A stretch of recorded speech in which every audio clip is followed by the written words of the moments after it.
Welcome to St Lucia Experience, recorded here in St Lucia Beaches by Petrus Vivius and his favorite beach, Pardette. Good morning, good morning, good morning.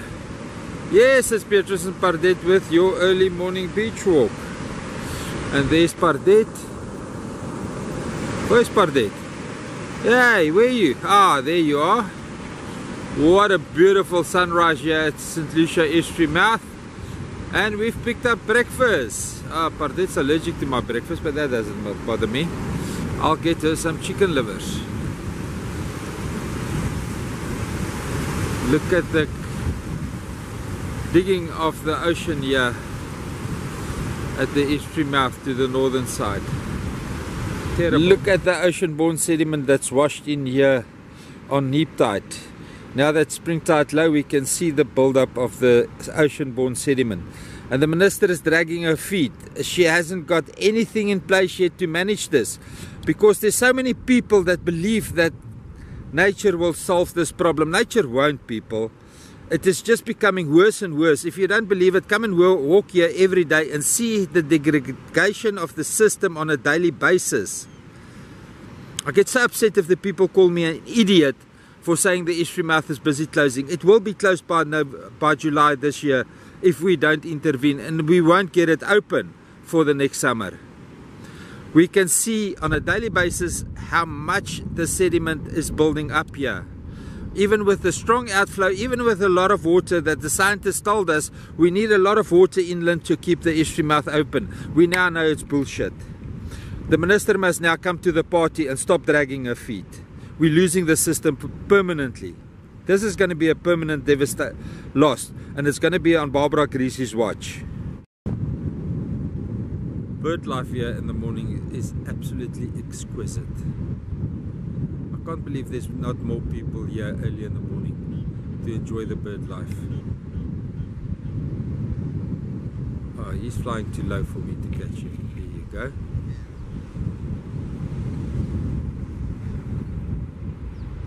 Just to show how much sediment has been moved into the estuary mouth by the ocean. The ocean determines the sediment movement here, not the water from the rain. Yes, we need the water from the rain to balance the salinity, but it doesn't determine the sediment movement. But the scientists will learn an expensive lesson, and Minister Barbara Greasy, this is happening on your watch. You know you've got the scientific reports, you know you have to come and agitate this sediment, and you're not doing anything about it. isiMangaliso Wetland Park Authority is not giving the community the feedback that they promised. It's now 3 weeks and the communities have no feedback. Gentlemen, you're going to lose control over the community surrounding the estuary. You better keep to your promises. Give these people feedback, even if it's nothing. If you've got nothing to say that Minister Barbara Greasy hasn't come to the party, you tell the communities that. They want to know exactly where they stand. You guys are going to lose total control over this. This is going to turn EFF on you very, very soon. Overnight. You're going to wake up in the morning, it's going to be just an update on this northern bank that is forming here with the sediment that prevents the estuary from pivoting at the moment. As soon as the estuary pivot, the health of the mouth is in danger. The health of the mouth is in danger. And Minister Barbara Greasy is reluctant to come to the party. She thinks she made the speech and everything is okay. Honky-dory. Nature is not going to fix this, Minister. It's just going to get worse and worse. We've seen it over the last 24 years. Every year that it's neglected from human mitigation, it's getting worse and worse and worse. So as there's a build-up towards spring tide, the low tide is going to expose more of the sediment here. Now this little glassy zone here is exactly where the estuary wants to pivot. And if it pivots, I've been saying it about 10 times at the moment on the videos. If it runs down that gully and it pivots here, we've got a problem. Houston, we have a problem. Now this gives you a different perspective of how the sediment can't be washed out with energy from high rainfalls in the estuary, in the lake system. See? It just opens up into a delta mouth. The sediment deposits get settled down and they build sandbanks, mud banks, call it what you like. But the sediment built up here in the delta mouth cannot be scoured. Doesn't matter how much rain we got.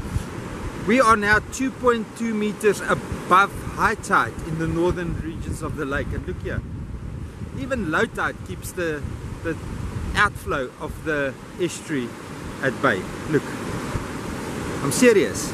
Look. Now, for the sake of the argument of where's 90 meters, we're going to take that tree stump over there as our estuary mouth. It's right in line with this northern sediment build-up. And then we're going to walk 90 yards that way just to get a rough estimate. Is it worthwhile coming with a cast net?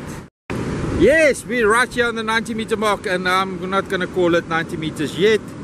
It's too beautiful. You guys are going to catch a lot of things that you're not allowed to have. So let's move a little bit north to that tree stump there where Pardette is. That will put us safely away from the estuary mouth. Okay, I'm not the official. I don't work for Park Sport. I just do videos for fun and for entertainment. But we can safely call this 90 meters from the estuary mouth. Nobody will argue with us. So if we look here in front of us, look at this beautiful gully where you can cast for mullet, razor bellies, and whatever is allowed, you're allowed to take on your recreational cast net license. Guys, absolutely worth it. Do it, get it, done.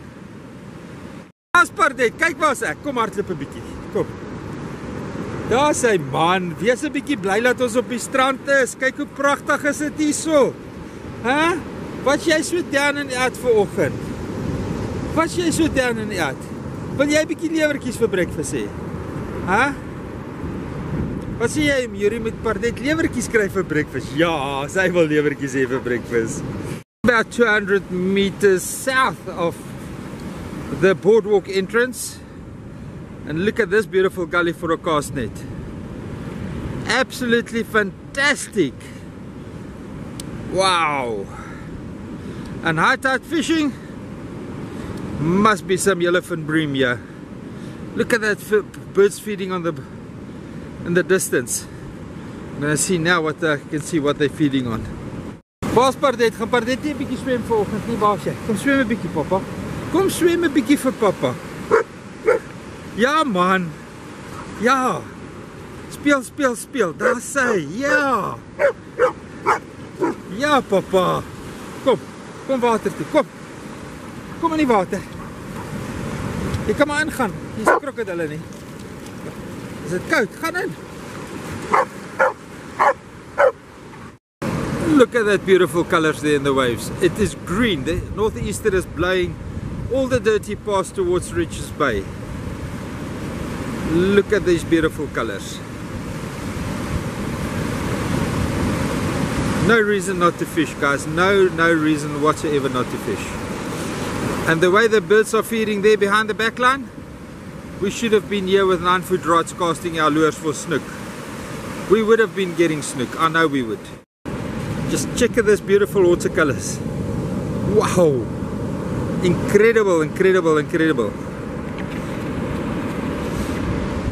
Guys, this is Ingwe Beach. From Ingwe Beach north, the beach are very straight and flat, so it's mainly fishable only on low tide. Look at that watercolor there. Look at that. So if you want to fish northern beaches or Ingwe North, it has to be on low tide. Guys, you can get to structures that you normally don't reach on high tide. You'll probably get nice pompanos, yellowfin bream, and even large stone bream. Yes, yeah, right at Ingwe Beach the people has been catching stone bream. But right now, late afternoon, from 4 on, guys are getting salmon. Nice salmon, 600 millimeters and larger. Hi guys, if you're not subscribed to the channel yet, please click on the photo of me and Pardette and you'll be subscribed. It's absolutely for free. YouTube don't charge you a cent. I don't charge you a cent. Everything is for free if you subscribe. It will help sustain me and Pardette in St Lucia and improve our quality of life. Thank you.